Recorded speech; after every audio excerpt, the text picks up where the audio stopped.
werden. Und das funktioniert jetzt natürlich mehr oder weniger hauptsächlich nicht deshalb, weil sie uns so wahnsinnig ins Herz geschlossen hat. Ja, das ist schon klar, ne? Sondern vielmehr deshalb, weil es natürlich bei jeder Landung hier im Handschuh bestimmte gibt. Ja? Damit wird für unsere Falkendame hier jeder Flug zum Handschuh zu einem klitzekleinen Jagdflug. Ja, und das Beste daran, jeder kleine Jagdflug wird von Beuteerfolg gekrönt. Das ist nämlich ein Luxus, den ein Vogel in der freien Natur bei weitem nicht hat. In freier Natur ist nur jeder 8. bis 10. Jagdflug von Erfolg gekrönt. Das ist viel anstrengender zu fliegen. Und bei uns hier ist das viel einfacher, der Hauptgrund, warum das so schön funktioniert.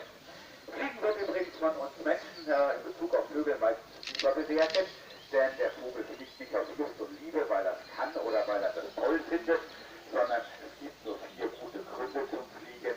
Neben der Jagd, der Hauptgrund ist, wären das dann allerhöchstens noch Flüge zur Horst- und Revierverteidigung, zur Flucht oder zur Balz. Ja, Balz ist die Partnersuche bei den Vögeln. Und wenn man sich jetzt ein Partner werden will, dann muss man sich natürlich ins Zeug legen. Da muss man mal zeigen, wie toll man ist. Man muss imponieren, ja.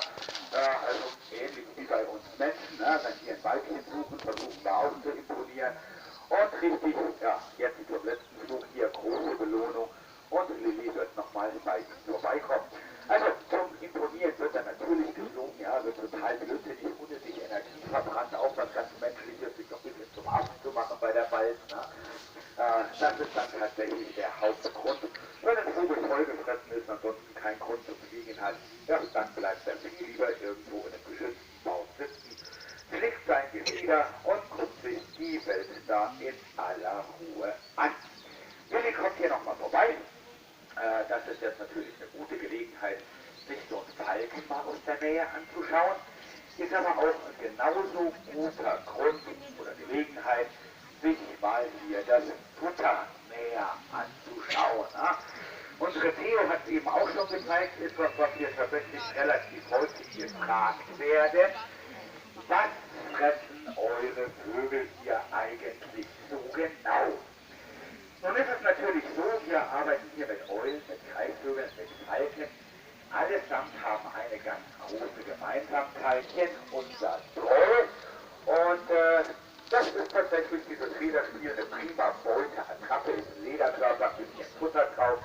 Und das soll unser Troll auch gleich an. Ja, da bitte warten, bis Troll gleich gelandet ist, ja. Während der Flugeinheiten bitte die Plätze auf jeden Fall behalten, nicht aufstehen oder so einen Blödsinn machen, und Sie werden vielleicht dann auch gleich merken, warum. So, Troll ist in der Startaufstellung, die Haube wird abgemacht, ja, Vogel einfach mal wegwerfen, Troll macht ein bisschen Schwung, geht hoch und geht sofort ins Jagen rein. Versucht hier diese Beuteattrappe zu bekommen, hat er erstmal verfehlt, geht raus, nächster Anflug, abgeklappt, Achtung und zack, daneben.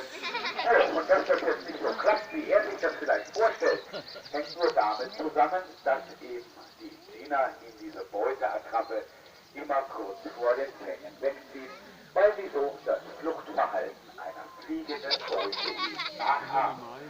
Ja, das ist ein wichtiger Trainingsschritt. Klar ist allerdings auch, dass sich irgendwann ein Beuteerfolg einstellen soll. Trolli soll das auch morgen wieder Spaß machen. Und wenn der günstig reinkommt, soll der jetzt seine Beute haben. Achtung, Beute in der Luft, zack, geschlagen, gebunden. Applaus für die beiden. Die Jagdhasen werden natürlich satt und zufrieden am Abend. Und so ist das Ganze eine richtig schöne Geschichte. Wenn der Falke da gerade euch heute Lisa unser Troll, der Ackerfalke, die zweitgrößte Falkenart übrigens weltweit. Und dann gucken wir mal kurz als Kopfseeadler. Natürlich die Tatsache, dass er der Waffenvogel der Vereinigten Staaten von Amerika ist. Als solches kennt ihn tatsächlich fast jedes Kind. Nun kann man so glauben, Mensch, als Waffenvogel der USA mit denen da. Mittlerweile mag das natürlich stimmen, war allerdings bei weitem nicht immer so. Weißkopfseeadler wurden in den USA lange Zeit bejagt, ja, hinterhergestellt, Fangprämien, Abflugprämien waren ausgesetzt. Jetzt liegt gleich direkt über deinen Kopf. Ja. dass Fischarten wie Stör, Lachs, Kabeljau und Co. kurz vorm Aussterben sind. Was natürlich nachvollziehbar ist, denn schließlich sind genau die Seeadler die Fischarten mit großen Futtern über die Weltmeere fahren, Schleppnetze auswerfen und da ganz gezielt diese ganzen Fischarten aus unseren Meeren herausangeln. Ja, genau so ist das. Wir Menschen haben damit natürlich nichts zu tun. So, unsere Nemo, die hat damit auch nichts zu tun, sondern die darf jetzt noch einmal zurück auf ihre Ausgangsposition und dann ab nach Hause mit ihr kommen. So, Futter drauf, Nemo darf noch einmal landen und dann als Weißkopfseeadler mit Abschiedsapplaus und Laola-Welle nach Hause.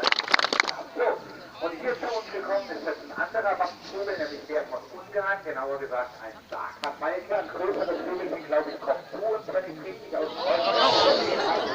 Nämlich ein Vogel aus einer Gruppe mit der junge Mann will uns dann bitte schnell hinsetzen. Ja, neues Figurengerecht.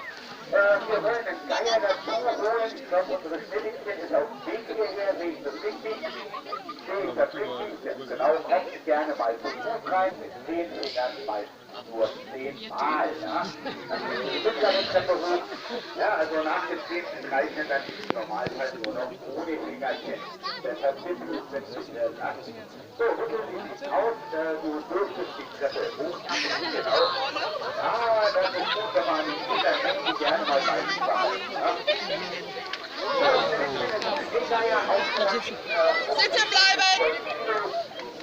Hinsetzen allesamt! Heimatbereich ist an sich schon die Gegend des Himalaya-Gebirges und kann dort aus bis in Höhen von 5.000 bis 6.000 Metern durchaus vorkommen. Geier haben eine recht gute Isolierung, das merkt man auch immer mal wieder, weil Geier ganz erstaunliche Flughöhen erreichen können. Große Geier können Flughöhen von über 10.000 Metern erreichen.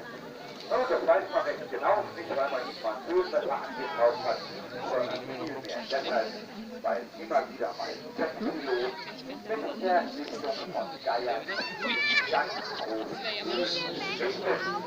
Ja, da kann man sich fragen, Mensch, was wollen die in diesem Höhe? Achtung, die Berge bitte festhalten, nicht rumlaufen lassen. Jetzt merkt nur das Kleine, dass da immer noch am Rumlaufen ist. Ja, also wenn man an den Kindern hängt, die bitte doch bei sich behalten. So viel Verkehr auf die Eier bei uns.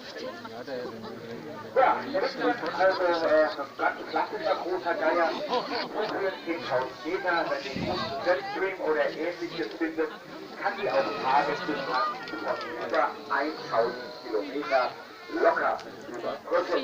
Heißt also, ein Ausflug Spanien, Deutschland ist gar kein großes Thema am Tag. Ja, und jetzt heißt immer, Mensch, Geier sind hässlich, Geier stinken. Ja, ich finde, Schneewittchen ist weder hässlich noch stinky. Das sind sehr reinliche Tiere. Was allerdings stimmt, ist, dass die allermeisten Geierarten reine Aasfresser sind. Ja, die ernähren sich von dem, was schon tot ist. Und beim Geier darf das durchaus auch mal Gammelfleisch sein. Ja, und für einen ordentlichen Geier muss man dieses Gammelfleisch auch gar nicht erst umetikettieren, sondern der futtert das einfach so, hat auch keinerlei Verdauungsprobleme damit, denn so ein Geiermagen ist ganz problemlos resistent gegen Erreger wie Wildbrand oder Cholera. Das macht den allen überhaupt nicht aus. Ja, Geier sind auch in der Natur ganz wichtig, denn Geier sorgen schlichtweg dafür, dass tote Tiere aus dem Naturkreislauf entfernt werden und tragen so zur Verhinderung der Ausbreitung von solchen bei. So, wollen wir die schon mal langsam dann Richtung Heimat schicken, ja? Frau Kolleginnen, machen wir langsam Feierabend mit unserem Geierkind hier, genau. Unser Geierkind hier, unsere Schneegeierdame, die darf kommen. Wir gehen mal auf die Wir gehen nach Hause Position. Kommt an Bord. Genau. Auf die Heimflugposition darf dann von ihrer Position entsprechend ab nach Hause. Ja, wir haben heute ein bisschen schwierig für den großen Geier. Ja, deshalb wollen wir es nicht übertreiben. Unser Strand, der ist schon eingesammelt, sehr schön. Und dann darf Schneewittchen auch ab nach Hause. Schneewittchen, Feierabendposition. So, und ab. Feierabend. Ab mit dir nach Hause. Feierabend.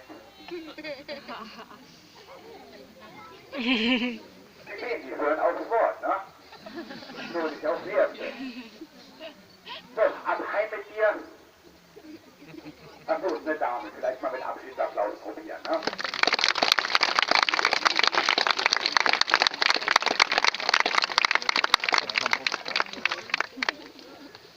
So, auf geht's. Du siehst da wunderschön aus, aber musst da nicht stehen bleiben, ganz nebenbei, ne? So, wie sieht's aus? Na, während sie da steht, habe ich noch so ein paar Sachen in der Hinterhand, denn wer jetzt sagt, Mensch, ist ja eigentlich ganz nett, hier mal zuzugucken. Bisschen mehr, hier allerdings noch viel schöner. Das geht doch schon mal in die richtige Richtung. Geier kommt, Heike kommt einziehen. Kleine Zwischenlandung, genau, und dann ab weiter. Ja, der sagt ein bisschen mehr, sehr toll. Also was wir Ihnen anbieten, ist zum Beispiel Foto mit Falke. Ja, das sieht jetzt bald mal wieder zu sehen sein.